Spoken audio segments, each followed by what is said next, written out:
Hello, and welcome to the first episode of Pulse Reads. Storytime! This episode is The Beast in the Cave by H.P. Lovecraft. We will start with the intro by S.T. Joshi, who is apparently the world's leading authority in H.P. Lovecraft. Lovecraft wrote the first draft of this story sometime before the spring of 1904 and completed the final draft April 21st, 1905. He had no first-hand experience of caves, so he spent several days in the Providence Public Library boning up on the story's locale, Mammoth Cave in Kentucky. For the work of someone not yet 15 years old, the tale's surprisingly effective. In later years, however, Lovecraft would tone down some of the typographical eccentricities found toward the end of the narrative. On the manuscript, he has indicated that it forms part of the volume Tales of Terror, period modern. It was first published in The Vagrant, June 1918. Let us begin. The horrible conclusion which had been gradually obtruding itself upon my confused and reluctant mind was now an awful certainty. I was lost, completely, hopelessly lost in the vast labyrinthine recesses of the Mammoth Cave. Turn as I might, in no direction could my straining vision seize on any object capable of serving as a guidepost to set me on the outward path. That nevermore should I behold the blessed light of day, or scan the pleasant hills and dales of the beautiful world outside. My reason could no longer entertain the slightest unbelief.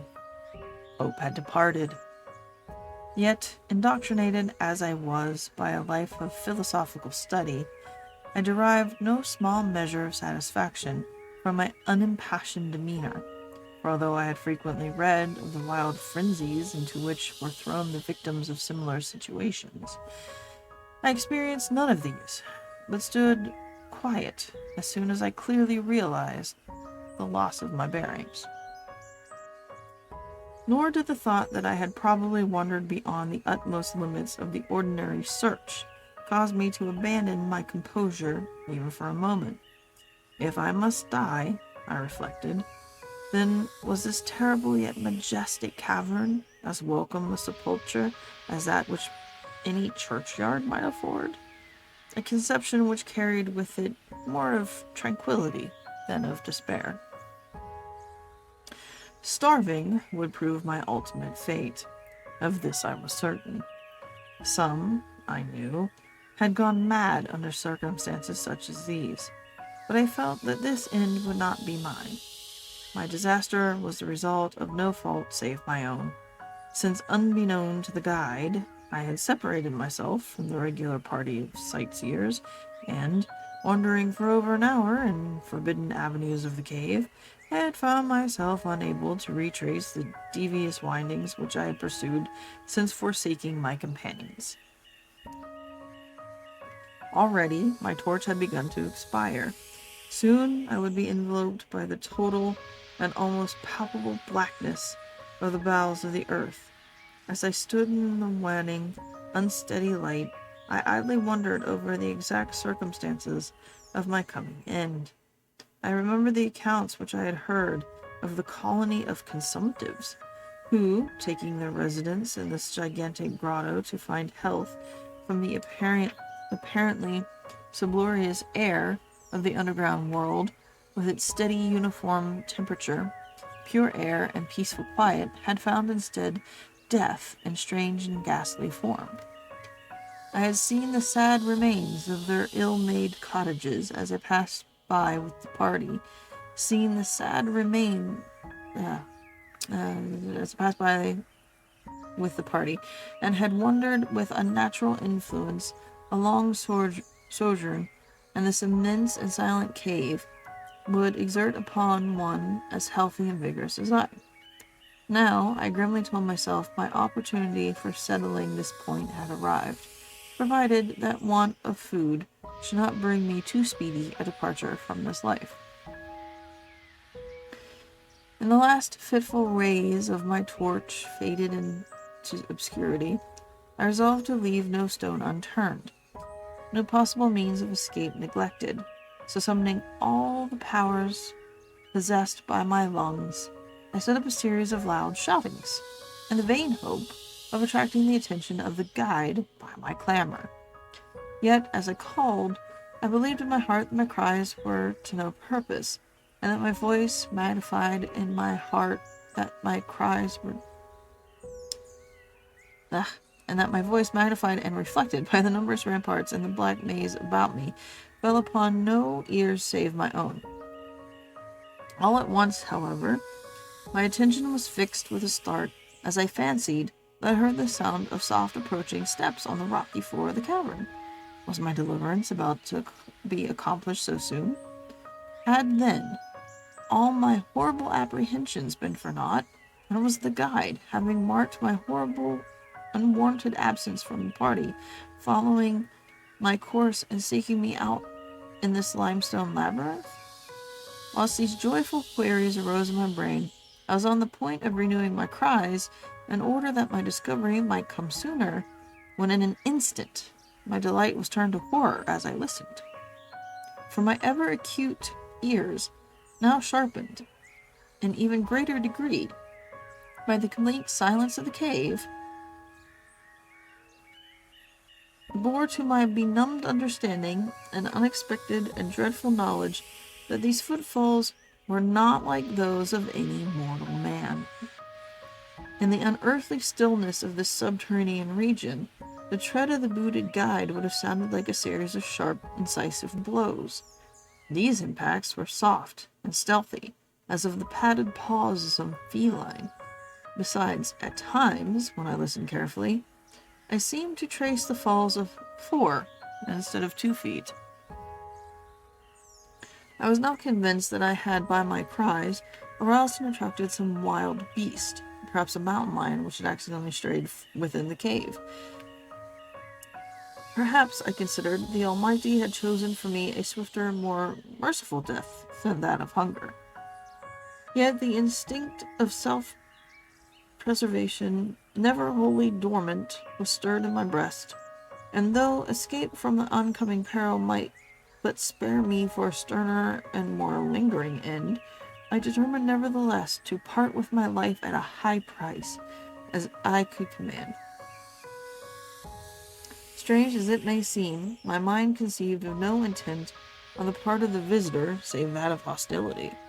Accordingly, I became very quiet, in the hope that the unknown beast would, in the absence of a guiding sound, lose its direction as had I, and thus pass me by. But this hope was not destined for realization, for the strange footfall suddenly advanced, and the animal, evidently having obtained my scent, which in an atmosphere so absolutely free from all distracting influences as is that of a cave, could doubtless be followed at great distance. Seeing, therefore, that I must be armed for defense against an uncanny and unseen attack in the dark, I grouped about me the largest of the fragments of rock which were strewn upon all parts of the floor of the cavern in the vicinity, and, grasping one in each hand for immediate use, awaited the resignation and the inevitable result. Meanwhile, the hideous pattering of paws drew near. Certainly, the conduct of the creature was exceedingly strange. Most of the time, the tread seemed to be that of a quadruped, walking with a singular lack of unison betwixt hind and 4 feet. Yet, at brief and infrequent intervals, I fancied that but 2 feet were engaged in the process of locomotion. I wondered what species of animal was to confront me. It must, I thought, be some unfortunate beast who had paid for its curiosity to invest one of the entrances of the fearful grotto with a lifelong confinement to its interminable recesses. It doubtless obtained as food the eyeless fish, bats, and rats of the cave, as well as some of the ordinary fish that were wafted in at every freshet of Green River, which communicates in some occult manner with the waters of the cave. I occupied my terrible vigil with grotesque conjectures of what alterations cave life might have wrought in the physical structure of the beast, remembering the awful appearances ascribed by local tradition to the consumptives who had died long after residence in the cavern. Then I remembered with a start, even should I succeed in killing my antagonist, I should never behold its form, as my torch had long since been extinct, and I was entirely unprovided with matches. The tension on my brain now became frightful. My distorted fancy conjured up hideous and fearsome shapes from the sinister darkness that surrounded me, and that actually seemed to press upon my body. Nearer, nearer, the dreadful footfalls approached.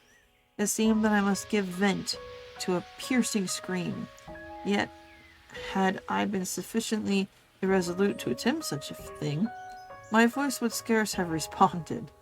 I was petrified, rooted to the spot. I doubted if my right arm would allow me to hurl its missile at the oncoming thing when the crucial moment should arrive. Now the steady pat-pat of the steps was close at hand. Now, very close. I could hear the labored breathing of the animal, and terror-struck as I was, I realized that it must have come from a considerable distance, and was correspondingly fatigued. Suddenly the spell broke.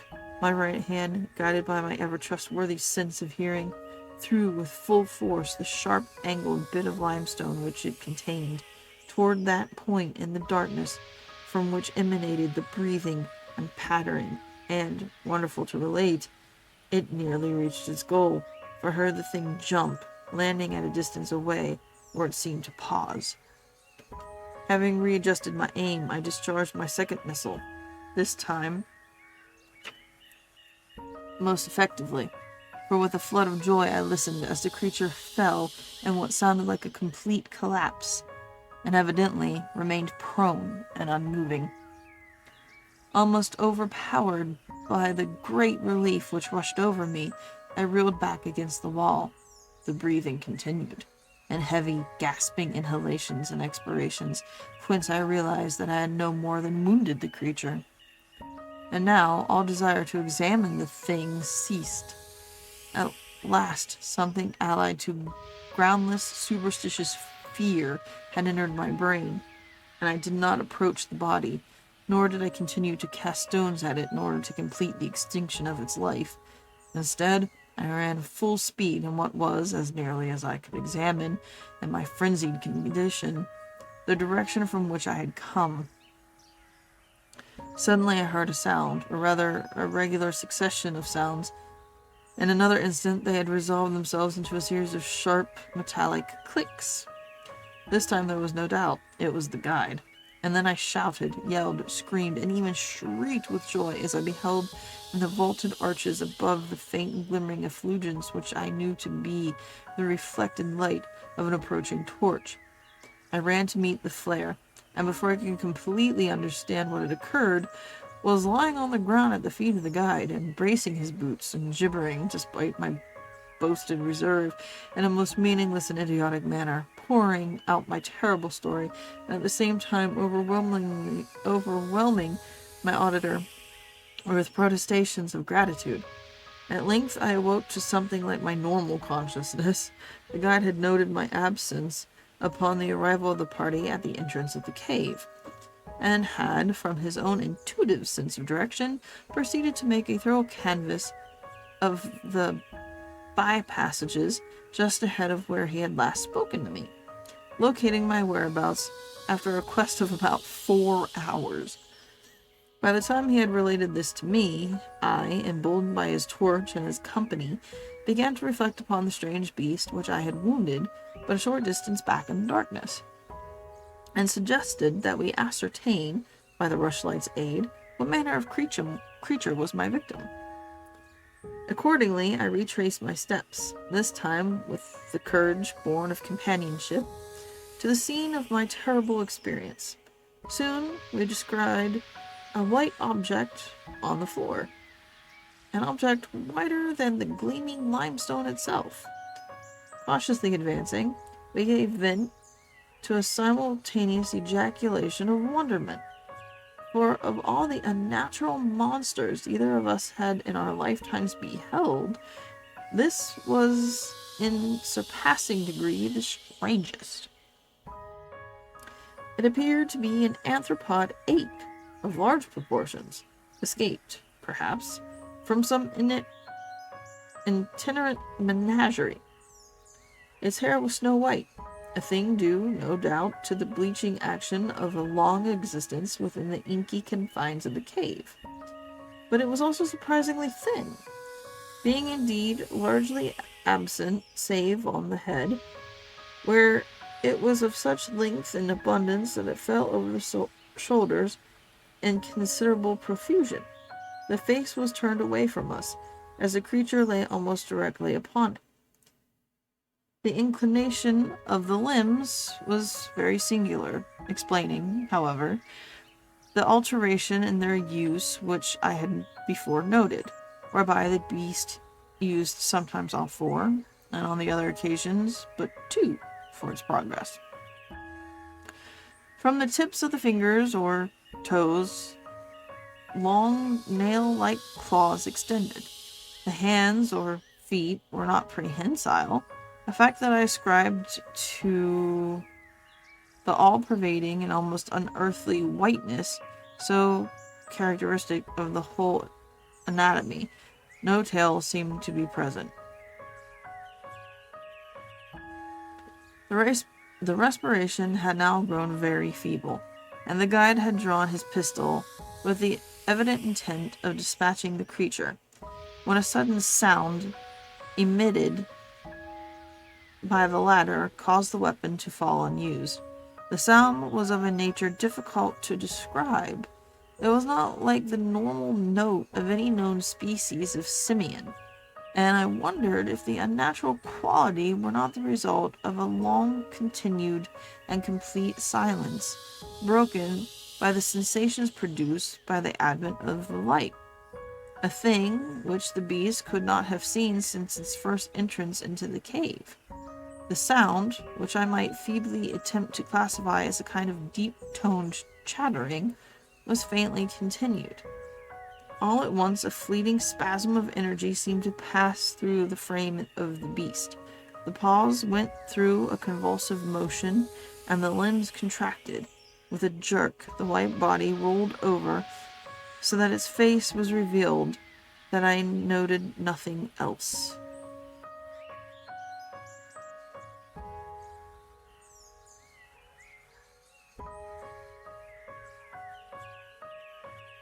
They were black, those eyes, deep, jetty black, in hideous contrast to the snow-white hair and flesh.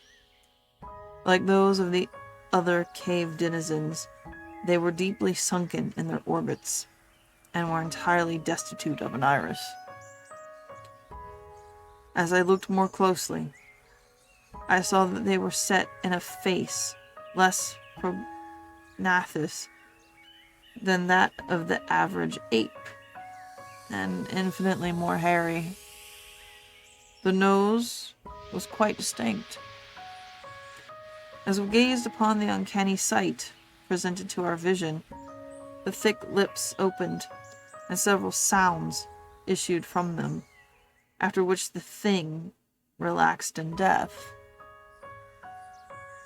The guide clutched my coat sleeve and trembled so violently that the light shook fitfully, casting weird moving shadows on the walls about us.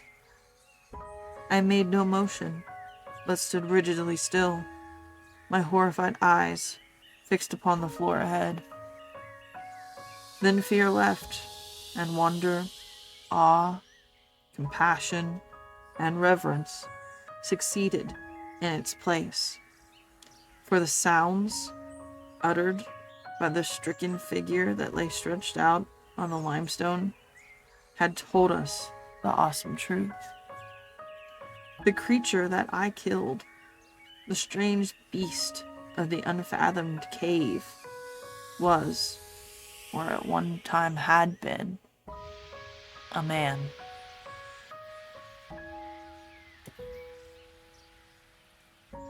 And that is the end of The Beast in the Cave. I hope you enjoyed the reading. The next one will be The Alchemist. I've also decided that instead of doing these as a Discord stream, I'm just going to record them, and then that way if you want to rewatch them or re-listen to them, they're available to you. So this will just be an ongoing little video series that I'll post in the Discord. Hope you enjoyed. Catch you on the next one.